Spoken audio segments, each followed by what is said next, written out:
favorite childhood movie, book, or anime that you thought was objectively amazing until you showed it to a friend who went, actually, it's pretty mid? That is the power of nostalgia, which is just one type of a broader category of activities that human beings are great at, and that's assigning meaning to something that's greater than what it actually is. And as someone who does this chronically, this is exactly what I love about the Mizuwari, a drink that takes the process of watering down whiskey, adds a lot of very specific extra steps, and makes it all mean something through the philosophy of Omotenashi, Japan's principles on thoughtful kindness and hospitality. So let's dive into it, starting with the classic and ending with a version that pays homage to Omotenashi's deep roots in Japanese tea ceremony. I'm really excited about that one. I think it's going to be really good. Now, on to the history. The Mizuwari originally comes from a very long history of shochu drinking tradition, which, if you're not familiar, shochu is a very diverse family of Japanese spirits, but that's a story for another day. Now, my history with the Mizuwari goes back about a couple weeks when I first heard about it through the anime Bartender. That's pretty much all about finding the deeper meaning behind a drink. But I've covered that in a separate video, so if you're interested in seeing me make some of those drinks, you can check it out here, or I've linked it down in the description. For context around the Mizuwari, Bartender gives a little bit of history around the Japanese whiskey industry, which grew in the early 1900s mainly due to the work of two men, Shinjiro Tori and Masataka Takasuru. Shinjiro Tori loved whiskey, but found a good one really hard to come by in Japan, so he decided he'd do it himself. This led to the founding of Suntory whiskey, which is still the biggest name in whiskey in Japan, and also to Tori crossing paths with Masataka Takasuru. Takasuru had studied whiskey making in Scotland, so he joined forces with Tori and created Suntory's first whiskey, Shirofura, or White Label, which was received terribly. With Takasuru having studied whiskey in Scotland, Shirofura was basically just scotch. And those smoky, peated flavors didn't mesh well with the Japanese palate, which at the time tended to prefer more simple and subtle flavors. However, this was not the end for Suntory, as they went on to refine their formula and create some whiskeys that did pretty well, though whiskey still was not a huge drink in Japan. From here, whiskey had its ups and downs, especially during World War II, but it wasn't until the 70s that the whiskey market really started booming. This was when Suntory decided that the Mizuwari's friendship with shochu had ended. Whiskey is the Mizuwari's new best friend. And this really struck a chord with the Japanese public, because by mixing the whiskey with water, it dulled the strong flavor and kind of met the Japanese palate where it was at. But the drink itself wasn't the only thing that Suntory created. They also created an extremely specific ritual around the drink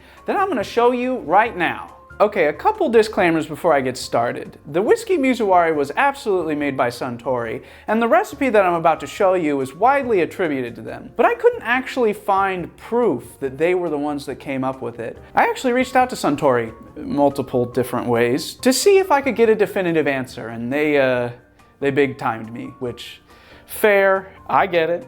But I also can't speak to how often this ritual is actually followed in Japan. In my research, I found a lot of people claiming that this is rarely if ever done, and the West kind of sensationalizes the ritual, which is definitely not what I'm doing right now. So with that out of the way, we start by adding ice to our glass. Now, because this is such a simple drink, the ice is really important. You want clear, high-quality ice. And from here, we chill the glass by stirring it around a little bit. And then you just want to drain any of the excess water out. And now it's time to add our whiskey. Now, at a nicer bar, the whiskey is traditionally kept in the freezer, which interestingly actually makes it pour more like a syrup. And at this point, it is time to stir, and we will be stirring precisely 13.5 revolutions. Let's get counting. 1, 2, 3. I should do it like the count. And a half. Okay, I'm gonna stop doing that now. Now we want to add our water, which, because it is, again, such a simple recipe, you want the highest quality water you can get. This is artisanal Japanese spring water straight out of Kyoto. Okay, it's actually Fiji water, but that was the best I could do. I don't have access to Japanese water. There are a couple different ratios for the Mizuwari, but typically you want 2 parts water to 1 part whiskey. So that's 4 ounces of water.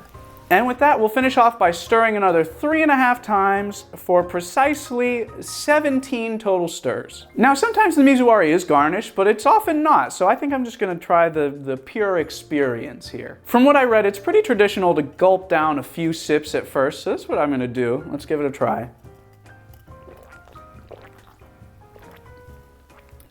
You know, that actually is really good. Very refreshing. I mean, it does taste like watered down whiskey, but in a way that kind of makes the whiskey shine a little bit more. Like certain aspects of the flavor profile that I think are maybe a little too delicate to come across when you would normally taste a whiskey and you just get that straight burn on. I get a lot of the back palate kind of fruitiness and the sweetness that can be harder to detect over the more peated scotch notes. It just looks like straight up water. It looks like I'm drinking water. Now this is often drank with a meal and I could see why. This would be super good with food. Yeah, okay, I stand behind this. I didn't just hype it up for nothing. This is good. I am actually curious. I just want to taste the Fiji water on its own because I've never had Fiji water before. It's always been too expensive. Okay, it's just kind of water. I don't know what I expected. I thought it would taste fancier. Is it worth like 1,000 times the price of tap water? Probably not. But for something fancy like this, why not? I'm throwing them back. Ooh, hydration. So now that you've seen the process, you're probably thinking, why? And to that I say, kind of rude. But I do have an answer for you. An answer as to why it takes precisely 17 stirs to make the epitome of fantastic cocktails, including 2 half stirs to make this absolutely beautiful beverage. And that answer is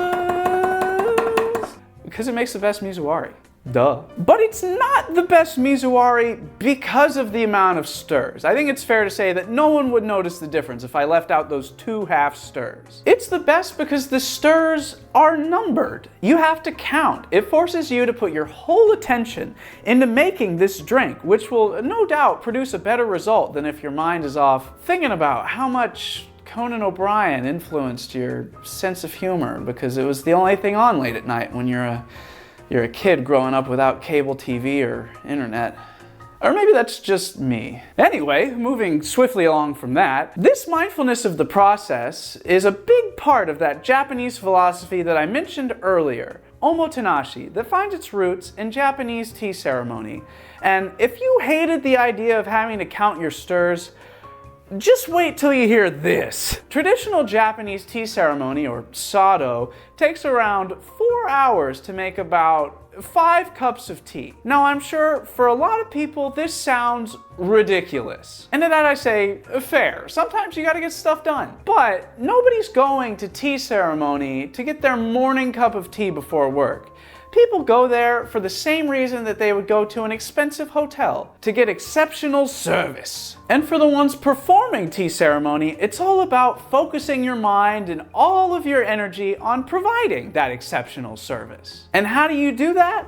By making it so complicated that paying attention is no longer an option. It's a requirement. Now let's bring those Omotenashi principles from the tea ceremony back to the Mizuwari, with a common variation that instead of water, uses cold brewed green tea.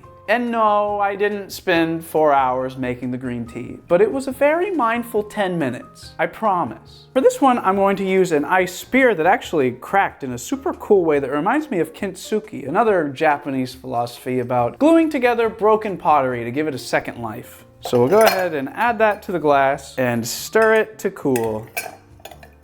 Drain the excess water again. And we're gonna do the same 1 part whiskey to 2 part, this time green tea ratio. So we'll start with 2 ounces of whiskey and we'll do our 13.5 stirs, which I won't make you watch all of this time. Now we'll do our 4 ounces of green tea and stir the last 3.5 times. All right, I've been waiting for this all day. Let's try the green tea cold brew Omotenashi. That's pretty interesting. The green tea is almost an aftertaste, but it changes what flavors present in the whiskey entirely. You don't get as much of the fruity, sweet flavors. I think the green tea accentuates the smoke and the bitterness and the woodiness of the whiskey a lot more than the water did. The water kind of watered that down. The water watered it down, just so you know. I would say that I like the water one better, but this is still solid. I like this. These are the drinks, and that is how, through Omotenashi, they can mean so much more than the sum of their simple parts. And I think that's a beautiful thing. So next time you see somebody watering down their whiskey, ask them why. Not like, why? But like, oh, why? And you might be surprised the answer you get. But with that, I will let you go, and I will see you next time. Bye-bye.